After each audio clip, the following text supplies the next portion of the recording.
harus pakai bismillah. Kalimat harus ini harus dengan arti taruhan sah tidak sah, apa harus sebagai etika, apa harus sebagai supaya kebiasaan baik ini bertahan. Saya ulang lagi ya, misalnya Pak Arifin dawuh jenengan cung nyembelih pitik kudu maca bismillah.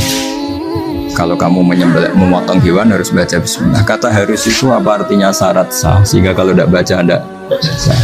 Apa keharusan dalam makna etikanya harus baca bismillah. Jadi urusannya hanya apa? Etika atau afdoliyah.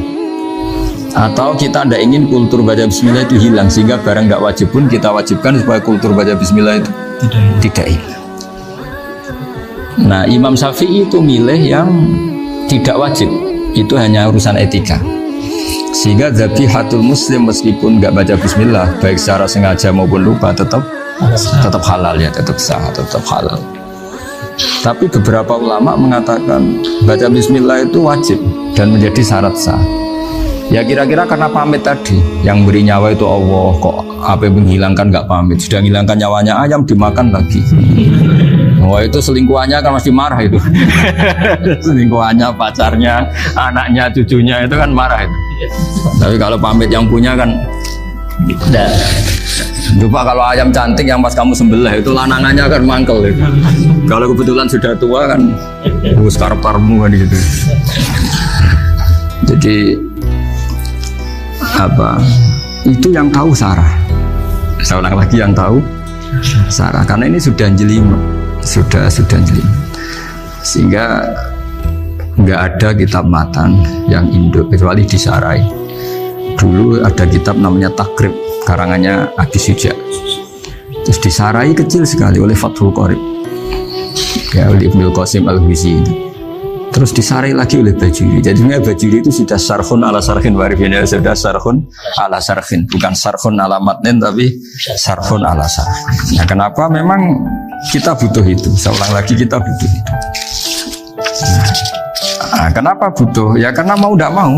Saya ulang lagi, mau tidak mau. Karena matan itu seperti itu.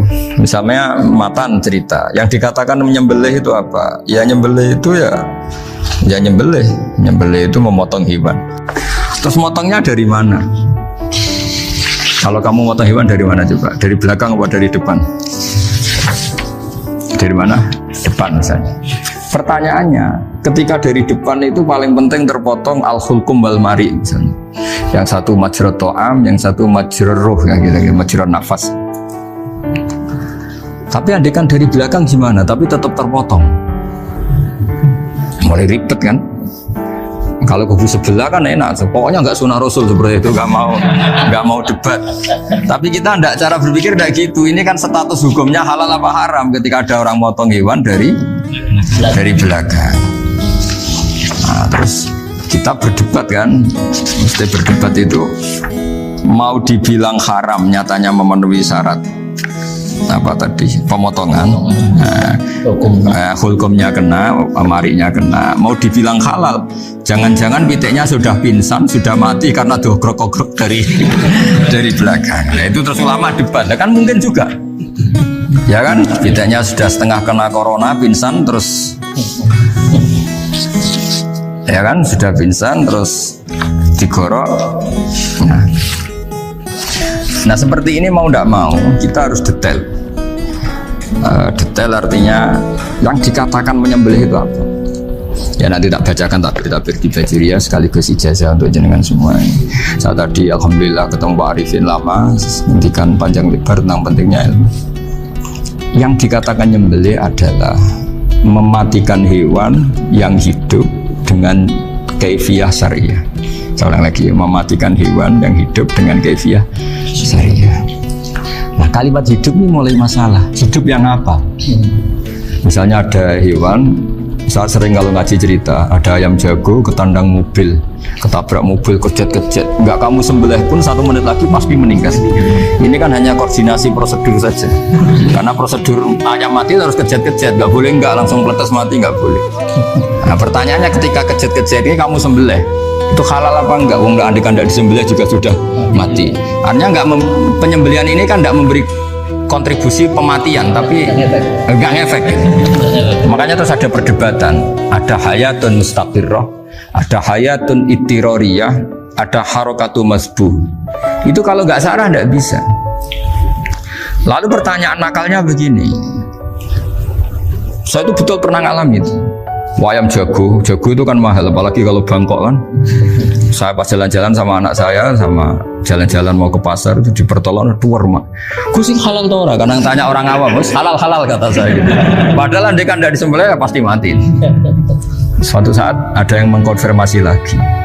Saya bilang kalau kiai ya tidak pantas makan ayam gitu, tapi kalau kamu tidak kiai ya pantas saja. Daripada rata halal lo geremeng eman kan ribet. Nah sebenarnya itu dalam madzhab Syafi'i itu tidak halal karena dia sudah tidak punya hayatun mustaqirrah. Karena tadi setengah menit lagi atau 1 menit lagi pasti mati. Kan dia belum mati karena koordinasi Israel saja tetap yang nyambil itu. Tetap kan nggak segampang itu kan, tetap prosedur apa? SOP-nya harus ada. Nggak boleh mati selonang-selonang itu, nggak boleh. Tetap ada SOP kata Warikun ada SOP. Dia kalau sama saya bisa guyon kalau. Nah, tapi misalnya nanti pertanyaan, tapi dalam mazhab Maliki itu diabaikan, hayat mustaqirrah, hayat ittirariyah, hayat itu diabaikan. Cara berpikir Imam Malik lebih matematis. Kalau nggak disembelih itu matinya berapa menit? 1 menit lagi. Gara-gara disembelih dia mati sekarang. Berarti eksekutornya ya peso itu. Ya berarti peso itu memenuhi kriteria mematikan sesuatu yang masih hidup, hewan yang hidup dengan cara syar'i. Jadi andai kan ada rapat malaikat, matinya karena apa? Karena peso apa karena kecelakaan? Karena peso. Ya kan? Karena kalau nggak tanpa peso nunggu 1 menit. Gara-gara disembelih langsung jadi sekarang. Nah karena hukum halal ini yang menarik dan menguntungkan. Di bab ini orang jadi Malikiyah semua. Mana maksudnya? Jadi kita ini sebetulnya Syafi'i pecundang gitu. Syafi'i partai politik. Jadi kalau sedang tidak menguntungkan ya kata siapa kita Syafi'i banget? Tidak juga itu. Ya, jadi karena tadi ya kalau pada level apa? Pada level perdebatan ulama itu ada tadi ya, ada seperti itu, ada hayatun mustaqirrah, ada hayatun ittirariyah, ada harokatul mas.